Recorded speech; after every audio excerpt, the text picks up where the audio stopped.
Swami Vivekananda was talking at a seminar in New York. He said contact and connection are not the same. So after the seminar, a journalist asked him to elaborate on it. Swamiji inquired about the journalist's family, who said he had lost his mother and now he had a father and four siblings. A few of them were married and a few of them weren't. Then Swamiji probed further what they did, where they were, how they felt, and so on. As they discussed further, the journalist eventually admitted that he hadn't spoken to his father in over a month and that the family hadn't been together in more than 2 years. This is the difference between contact and connection.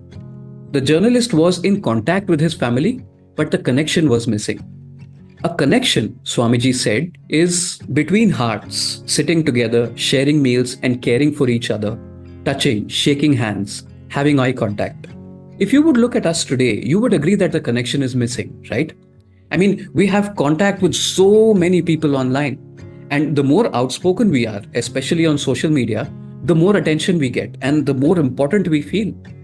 But in all of this, we lose compassion, we lose empathy, and the desire to make relationships work, which are integral to being a human being.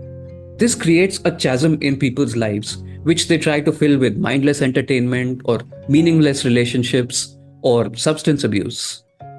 Swami Vivekananda said, as soon as we say I, we are humbugged all the time, and we call it knowable, but it's only going round and round like a bullock tied to a tree.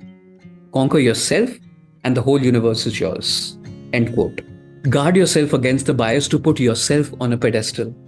Open yourself up to love, service, and empathy. Don't remain in contact with 100 people online. Instead, connect with a few important ones offline and make it meaningful. One caveat though, just because you have a connection with someone does not mean you can depend upon them for your happiness. If you want to know how you can get out of this trap of not depending upon others for your happiness, Krishnamurti has wisdom for you. And until next time, namaste.